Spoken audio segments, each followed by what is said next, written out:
안녕하세요, 김일주입니다. 오늘은 종목 선정에 어려움을 겪고 계신 구독자님의 사연을 읽어드리고 거기서 제가 드릴 수 있는 조언과 중장기 관점에서 좋은 종목을 찾는 방법도 말씀드리도록 하겠습니다. 그럼 사연을 읽어드리겠습니다. 안녕하세요. 구독하고 영상 보면서 공부하고 있습니다. 초보 투자자이며 하루하루 설레이는 마음으로 시장을 보며 느끼는 바 오르락 내리락 거리는 이런 시장에서 과연 내가 성투할 수 있을까 하는 의문을 가져봅니다. 주식시장을 처음 접한 지는 3년 전 지인의 소개로 알게 됐으며 그때는 별 관심이 없었죠. 2020년 말부터 관심이 가기 시작했고 지금 생각하면 이미 오른 상태였더라고요. 그래도 주식을 해야겠다는 마음이 너무 강했나 봅니다. 여유자금으로 장기 60%, 중기 30%, 이 투자금 외에 500으로 단타를 해보고 있는데 시장이 너무 변동성이 커서 선뜻 종목 선정도 제대로 하지 못하고 겨우 용기 내어 들어가서 6,000원, 12,000원, 26,000원 이렇듯 작은 수익만 내고 있습니다. 단타는 한 달 정도 됐습니다. 일조님 수저혁명 보면서 공감하는 내용도 있고 제가 살아온 방법과 일부는 겹치는 것도 있고 여러 가지로 도움이 되더군요. 주식은 정보력 싸움이라는 생각을 많이 하게 됩니다. 주위에 저보다 먼저 주식을 시작한 분들은 어디서 그렇게 정보를 알아서 다음날 투자하면 적게나마 수익을 내고 하던데 저는 경제 뉴스도 보고 유튜브도 보고 또는 얇은 지식으로나마 캔들을 보면서 종목을 선정하는데 좀처럼 제 자신이 선택한 종목에 확신이 안 섭니다. 고민해서 들어가면 시장과 동떨어진 종목을 들어가곤 하고요. 다른 종목은 다 오르는데 제 것만 내려가고 아님 거래량이 적어서 밀리고 주식을 같이 시작한 분이 계시는데 그분은 시간 외 장에서도 거래를 하시고 정보도 빨라서 그런지 잘 사고 팔기도 잘 팔고 일부는 물리기도 하는 것 같습니다. 저는 물리면 계속 신경이 쓰이더라고요. 제가 느끼는 바로 그분은 뭔가 주식을 제대로 하는 분 같고 저는 왠지 뒤처지는 느낌이 들기도 하고요. 한 달 된 현재 초기 투자금 500만원 원금을 유지하고 있습니다. 본전인 거죠. 지지부진한 실적이 답답하기도 합니다. 종목 선정을 잘할 수 있는 방법이 따로 있는지 궁금합니다. 네, 구독자님께서 이렇게 글을 남겨주셨는데요. 우선 정말 잘하고 계신 부분부터 말씀드리면 장기 60%, 중기 30% 이외 500만원으로 단타를 하고 계신다는 것입니다. 이렇게 확실하게 돈의 성격을 나눠서 투자하시는 것은 굉장히 바람직한 방법으로 투자하고 계시다고 생각됩니다. 구독자님의 글을 읽어보면 재생 목록을 활용하셔서 수저혁명 정주행을 하신 분 같은데 그게 맞으시다면 아마 이 계좌들도 분명히 나눠 놓으셨으리라 생각됩니다. 만약 한 계좌에 돈의 성격만 나눠서 투자하고 계시다면 꼭 투자 성격에 맞게 계좌를 나눠서 관리하시길 바라겠습니다. 그리고 또 잘하고 계신 것은 단타를 하고 계신 500만원을 원금 유지하고 계시다는 것입니다. 작은 수익을 내고 계시다고 말씀하시며 구체적으로 자세히는 말씀 안 하셨지만 원금을 유지하고 계시다는 건 주가 하락 시 빠르게 대응하신다는 것입니다. 종종 단타를 하다가 물렸다고 말씀하시는 분들이 계신데 단타는 물렸다는 말을 절대 하시면 안 됩니다. 물렸다는 말은 그 단타 종목에 손절 계획이 없이 진입을 했거나 손절 구간이 왔는데도 손절을 못했다는 이야기입니다. 만약 그런 식으로 대응을 못 하신다면 중장기 투자를 하시다가도 몇 년을 물려 계실 수 있습니다. 그리고 만에 하나 그렇게 선택한 종목이 사양산업이라면 정말 위험한 결과를 초래할 수 있습니다. 그렇기 때문에 단타는 물렸다는 말씀을 절대 하시면 안 되고 주가가 내 계획과 다르게 하락했다면 반드시 손절로 대응을 하셔야 합니다. 그리고 초보 투자자분들이 이렇게 하시기 위해서는 반드시 소액으로 하셔야 합니다.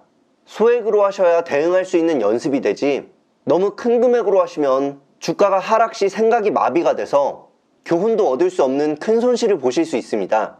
그럼 이제 고치셨으면 하는 부분을 조언드리면 무슨 일을 하셔도 남과 비교하는 마음을 가지셔서는 절대 안 됩니다. 그 이유는 그것 자체가 부정적인 마음이기 때문입니다.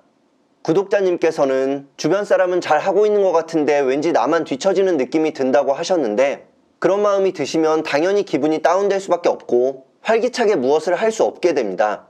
우리가 주식으로 부자가 되기 위해서든 사업으로 부자가 되기 위해서든 그 무엇이든 부지런해야 됩니다. 기분이 다운되어 있는데 부지런할 수 있을까요? 아마 아닐 것입니다. 이 부지런함에 관해서는 잠시 후에 종목을 찾는 방법을 말씀드리면서 자세히 설명드리도록 하겠습니다. 그리고 현재 구독자님은 남이 더 잘 되는 것 같고 나는 안 되는 것 같다고 비교한다고 말씀하셨는데 반대인 경우도 비교해서는 안 됩니다. 예를 들어서 나는 계속 주식 투자로 성공하고 있는데 주변 사람들은 정말 못한다고 자꾸 생각한다면 당연히 점점 거만해지게 되고 그 거만한 마음은 독이 돼서 결국 큰 실수를 하게 됩니다.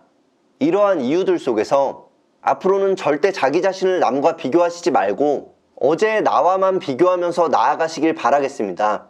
그럼 이제 좋은 종목을 찾는 방법에 관해 말씀드리면 거래량이 많이 들어오는 종목으로 단타 매매를 해보시는 것입니다. 중장기 투자에 있어서 좋은 종목을 이야기하는데 왜 단타 매매가 나오는지 아이러니하실 수도 있는데 좋은 종목은 반드시 시장의 관심을 받게 되어 있습니다. 그럼 이제 그런 좋은 종목들로 바로 중장기 투자를 하면 되지 왜 단타 매매를 해보라고 하는지 궁금해 하실 수도 있는데 그렇게 시장의 관심을 받고 있을 때는 분명히 단기적 고점일 것입니다. 그렇기 때문에 그때에는 알아만 두셨다가 나중에 조정이 나오면 그 이후로 꾸준히 매집하시는 것이 안정적인 중장기 투자가 될 것입니다. 그럼 이제 고점에서 위험한데 왜 단타 매매를 해야 하냐 이렇게 생각하실 수도 있는데 돈을 잃든 벌든 그 종목을 직접 경험해 보신다면 분명 확실하게 그 기업에 관해 기억하게 될 것입니다. 예를 들면 여름에 태풍이 왔을 때 폐기물 처리 업체들이 급등을 한다면 분명 그날 관련 종목들이 조회수 상위에 올라가고 거래량 상위에 올라갈 것입니다. 그럼 그때 급등을 하고 있는 폐기물 관련 업체로 단타 매매를 해보시고 그 이후에 정말 좋은 회사가 어떤 종목인지 깊이 있게 공부를 해보시는 것입니다. 그리고 시장의 관심이 누그러질 때까지 기다리셨다가 주봉 월봉상 저점이라고 판단될 때 매집을 시작하시고 다시 여름이 와서 그 종목들이 급등을 할 때 고점에서 매도하시면 되는 것입니다. 또 다른 예를 들어드리면 어떤 날은 풍력과 관련된 종목들이 급등을 할 때가 있을 것입니다. 그럴 때도 아주 소액으로 그 종목으로 단타 매매를 해보시는 것입니다. 그 이후 관련된 회사들 중에 정말 좋은 회사가 없는지 따로 공부를 해보셔야 합니다. 그 종목과 관련된 레포트도 보시고 전문가들의 의견도 보시면서 혹시 이 회사의 기술력이 글로벌한지 우리나라에서 독보적인 위치에 있는지 만약 이러한 기업을 찾으셨다면 꾸준히 지켜보시다가 어느 정도 안정세를 찾았다 싶을 때부터 매집을 시작하시면 좋습니다. 두 번째는 현재만 보는 사람들은 고점에 매수해서 큰 손실을 보거나 계획에 없던 장기 투자로 오랜 기간 마음고생을 할 수 있습니다.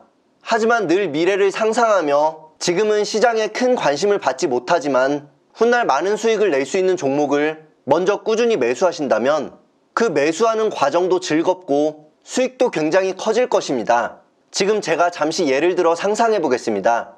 현재에는 질병 이슈로 인해 중국인 관광객이 한국에 못 들어오고 있는 상황입니다. 그런데 이후로는 분명 예전처럼 많이 들어오게 될 것입니다. 그렇다면 어떤 업종이 수혜를 받을 수 있을까요?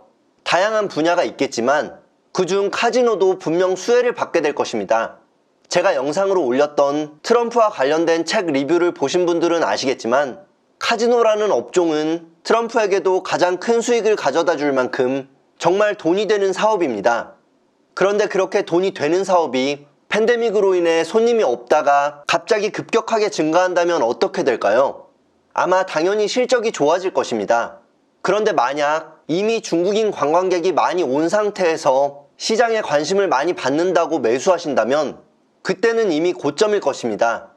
그렇기 때문에 늘 우리는 현재가 아닌 미래를 생각하며 좋은 종목을 찾아서 미리 매수해 두려는 노력을 끊임없이 해야 할 것입니다. 그리고 세 번째는 반드시 스스로 찾으시려는 노력을 해야 한다는 것입니다. 만약 어떤 매체나 다른 사람의 얘기만 듣고 덜컥 종목을 매수해 버리신다면 내가 이 종목에 확신이 없기 때문에 투자 기간이 불행해지고 또한 좋은 종목을 찾았음에도 불구하고 불안한 마음 때문에 꾸준히 분할 매수하지 못하거나 잠시 나오는 조정을 못 버티고 결국 손실을 볼 수 있습니다. 그러한 이유에서 어떤 정보를 얻는다 하셔도 반드시 스스로 다시 한번 검색해 보셔야 합니다. 또한 나와 내 주변 사람의 생활 속에서 좋은 종목을 찾는 것도 아주 현명한 방법입니다. 예를 들면 만약 넷플릭스를 통해 드라마를 즐겨보시는 분이라면 내가 정말 재밌게 본 드라마들이 어떤 회사에서 제작하는 것인지를 확인해 보는 것입니다. 그리고 여기서 그치지 마시고 주변 사람들 또한 나처럼 재미있게 보는지를 확인해 보시고 다수가 동의한다면 그 종목을 관심 종목에 넣어두시는 것입니다.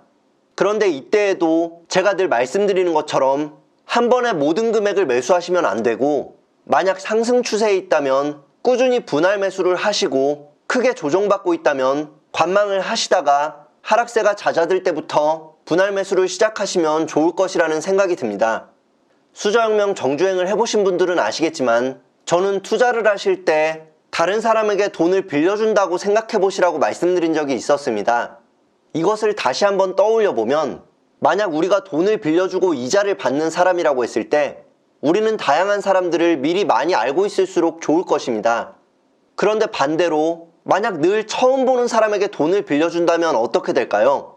아마 그 돈은 이자를 받기는커녕 원금도 찾기 어려울 수 있을 것입니다.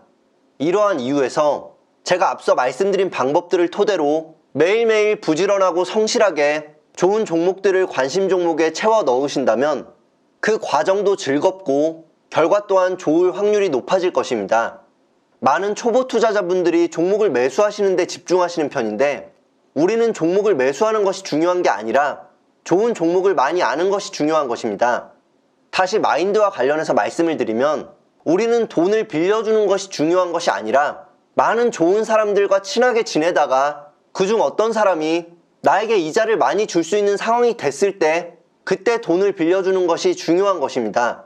그러기 위해서는 평상시에 앞으로 미래가 어떻게 변화할지 늘 생각해 보시고 그와 관련된 종목들을 성실하고 부지런하게 공부해 보시며 해당 종목들과 절친이 되셔야 합니다. 이렇게 꾸준히 하시다 보면 잘 모르는 종목에는 자신 있게 투자를 안 하게 됩니다.